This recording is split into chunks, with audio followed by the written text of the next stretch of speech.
ನಾವು ಬಿಜೆಪಿಗೆ ಸೇರೋಕೆ ಸಾಧ್ಯವಿಲ್ಲ, ಆದರೆ ಕಾಂಗ್ರೆಸ್ ಸೇರೋಕೆ ಸಿದ್ಧರಿದ್ದೀವಿ ಅಂತ ಶಾಸಕ ಜಮೀರ್ ಅಹಮದ್ ಖಾನ್ ಹೇಳಿದ್ದಾರೆ.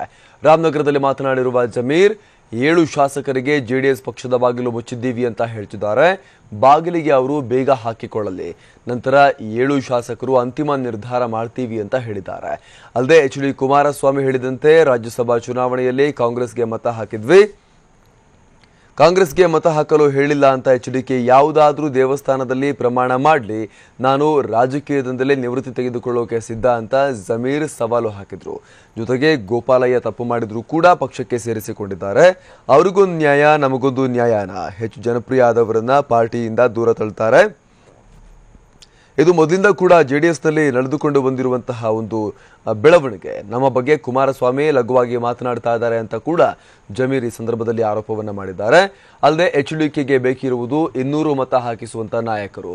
ಮತ್ತೆ ಪಕ್ಷಕ್ಕೆ ಕರೆದ್ರೆ ಹೋಗೋ ಬಗ್ಗೆ ನಾವು ಆಲೋಚಿಸಬೇಕಾಗಿದೆ, ಆದರೆ ನಾವು ಬಿಜೆಪಿ ಸೇರೋಕೆ ಸಾಧ್ಯವಿಲ್ಲ, ಕಾಂಗ್ರೆಸ್ಗೆ ಸೇರೋಕೆ ಸಿದ್ಧರಿದ್ದೀವಿ ಅಂತ ಶಾಸಕ ಜಮೀರ್ ಅಹಮದ್ ಖಾನ್ ಹೇಳಿದ್ದಾರೆ.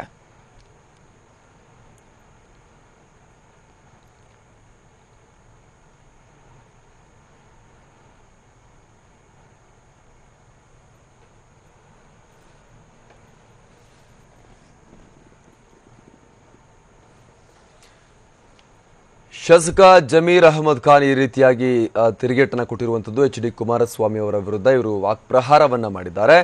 ರಾಜ್ಯಸಭಾ ಚುನಾವಣೆಯಲ್ಲಿ ಕಾಂಗ್ರೆಸ್ಗೆ ಮತ ಹಾಕುವಂತೆ ಕುಮಾರಸ್ವಾಮಿ ಕೇಳಿಕೊಂಡಿದ್ರು, ಅದರಂತೆ ನಾವು ಕಾಂಗ್ರೆಸ್ಗೆ ಮತವನ್ನ ಹಾಕಿದ್ವಿ. ಒಂದು ವೇಳೆ ಕುಮಾರಸ್ವಾಮಿ ಹೇಳಿಲ್ಲ ಅಂತ ಆದ್ರೆ ಯಾವುದಾದ್ರೂ ದೇವಸ್ಥಾನದಲ್ಲಿ ಪ್ರಮಾಣ ಮಾಡಿ ಹೇಳಿ ನೋಡೋಣ ಅಂತ ಕೂಡ ಸವಾಲನ್ನ ಹಾಕಿದ್ದಾರೆ ಎಚ್.ಡಿ. ಕುಮಾರಸ್ವಾಮಿ ಅವರಿಗೆ ಶಾಸಕ ಜಮೀರ್ ಅಹಮದ್ ಖಾನ್. ಜೊತೆಗೆ ಜೆಡಿಎಸ್ನ ಬಾಗಿಲು ನಮಗೆ ಮುಚ್ಚಿದೆ ಅಂತ ಎಚ್.ಡಿ. ಕುಮಾರಸ್ವಾಮಿ ಹೇಳ್ತಾ ಇದ್ದಾರೆ. ಅವರು ಬಾಗಿಲಿಗೆ ಬೀಗವನ್ನ ಹಾಕಿಕೊಳ್ಳಲಿ ಅಂತ ಕೂಡ ಟಾಂಗ್ ಕೊಟ್ಟಿದ್ದಾರೆ. ಕುಮಾರಸ್ವಾಮಿ ಅವರು ಯಾವ ಕಾರಣಕ್ಕೆ ನಾವು ತಗೊಳ್ಳಲ್ಲ ಅಂದಮೇಲೆ ನಮ್ಮ ದಾರಿ ನಾವು ನೋಡ್ಕೊಳ್ಳೇಬೇಕು. ನಾವು ಹೂವು ಅಂತ ಹಿಡಿಯಕ್ಕೆ ಸಾಧ್ಯ ಆಗಲ್ಲ, ಕೈ ತರ ಹಿಡಿಬೇಕು.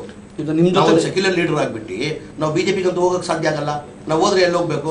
ಕಾಂಗ್ರೆಸ್ ಪಕ್ಷಕ್ಕೆ ಹೋಗ್ಬೇಕು. ಕುಮಾರಸ್ವಾಮಿ ಅವರು ಹೇಳ್ತಾರೆ ಇಲ್ಲ, ಅವ್ರು ಹೊಸ ಬಾಕಲ್ ಕ್ಲೋಸ್ ಮಾಡಿಬಿಟ್ಟಿದ್ದೀನಿ ಅಂತ. ಈಗ ಬಾಕಲ್ ಕ್ಲೋಸ್ ಮಾಡಿ, ಬಾಕಲ್ ಓಪನ್ ಮಾಡಿ ಯಾರು ಬೇಕಾದ್ರೂ ಹೋಗ್ಬೋದು, ಯಾರು ಬೇಕಾದ್ರೂ ನೋಡ್ಬೋದು. ಈಗ ನಾನೇನು ಹೇಳೋದಂದ್ರೆ ಬಾಕಲ್ ಕ್ಲೋಸ್ ಮಾಡಿದ್ರೆ ಲಾಕ್ ಆಗಿಬಿಟ್ಟಿದೆ. ಅದಕ್ಕೆ ನೀವು ಹೇಳಿದ್ದಕ್ಕೆ ನಾವು ಕಾಂಗ್ರೆಸ್ ಮತ ಕೊಟ್ಟಿರೋದು, ಅದು ನನಗೆ ಗೊತ್ತು, ಕುಮಾರಸ್ವಾಮಿಗೆ ಗೊತ್ತು. ಕುಮಾರಸ್ವಾಮಿ ದೇವಸ್ಥಾನಕ್ಕೆ ಬಂದು ಆಣೆ ಮಾಡಿಬಿಟ್ಟು ಹೇಳ್ಬಿಡಿ ಅವರು, ನಾನು ಜಮೀರ್ ಅಹಮದ್ ಖಾನ್ಗೆ ಹೇಳಿಲ್ಲ ರಾಜ್ಯಸಭಾ ಚುನಾವಣೆಯಲ್ಲಿ ಕಾಂಗ್ರೆಸ್ ಮತ ಹಾಕಂದ್ರೆ ನಾನು ರಾಜಕೀಯದಿಂದ ನಿವೃತ್ತಿ ತಗೊಳ್ತೀನಿ ಅಂತ ಹೇಳಿದ್ದೀನಿ. ನಾನು ಈಗಲೂ ಅದಕ್ಕೆ ಸಿದ್ಧ ಆಗಿದ್ದೀನಿ, ನಾನು ಬದ್ದಾಗಿದ್ದೀನಿ. ನಾನು ಬಂದು ಹೇಳ್ಬಿಡಿ. ಈಗ ಗೋಪಾಲಣ್ಣ ತಪ್ಪಂತ ನಾವು ಭಾವಿಸಲ್ಲ, ಅದೇ ತಪ್ಪು ಗೋಪಾಲಣ್ಣನು ಅದೇ ತಪ್ಪು ತಾನೇ ಮಾಡಿರೋದು. ಈ ಗೋಪಾಲಣ್ಣನ ತಪ್ಕೊಂಡಿದ್ದೀರಲ್ಲ, ಹೆಂಗೆ ತೊಗೊಂಡ್ರಿ ನೀವು? ಅದೇ ತಪ್ಪು ಅವ್ರು ತಾನೇ ಮಾಡಿರೋದು. ಗೋಪಾಲಣ್ಣನು ಅದೇ ತಪ್ಪು ಮಾಡಿರೋದು. ನಾವು ಮಾಡಿರೋದು ತಪ್ಪು, ಅವ್ರಿಗೊಂದು ನ್ಯಾಯನ, ನಮಗೊಂದು ನ್ಯಾಯನ. ಅಂದರೆ ಆ ಗೋಪಾಲಣ್ಣ ನಮ್ಮ ಮಟ್ಟಿಗೆ ಬೆಳೆದಿಲ್ಲ. ನಾನು ಚೆಲ್ಲೋಣ ಇರಲಿ, ಬಾಲಣ್ಣ ಇರಲಿ, ಆ ಮಟ್ಟಿಗೆ ಬೆಳೆದಿದ್ದಿಲ್ಲ, ಆ ಮಟ್ಟಿಗೆ ಬೆಳೆದಿಲ್ಲ. ನಮ್ಮ ಪಕ್ಷದಲ್ಲಿ ಹೆಂಗಂದ್ರೆ ನಾಯಕರಿಗೆ ಒಂದು 200 ಓಟ್ ಹಾಕ್ಸೋ ಶಕ್ತಿ ಇರಬಾರ್ದು, ಅಂಥವ್ರು ನಮ್ಮ ಪಕ್ಷಕ್ಕೆ ಬೇಕಾಗಿರೋದು. ನನ್ನ ಅನಿಸಿಕೆ ಈಗ ನಮಗೂ ಒಂಥರ ಸ್ವಾಭಿಮಾನದಿಂದ ಬರ್ತಿರೋದು. ಈಗ ಪದೇ ಹೇಳ್ಬಿಟ್ಟು ಕರೆದ್ರೆ ಎಲ್ಲ ನಾವು ಯೋಚನೆ ಮಾಡಬೇಕಾಗ್ತದೆ. ಈಗ ನಾವು ಯೋಚನೆ ಮಾಡಬೇಕಾಗ್ತದೆ. ಇಷ್ಟು ದಿನ ಅವ್ರು ಯೋಚನೆ ಮಾಡ್ತಾ ಇದ್ರು, ಈಗ ನಾವು ಯೋಚನೆ ಮಾಡಬೇಕಾಗ್ತದೆ. ಈಗ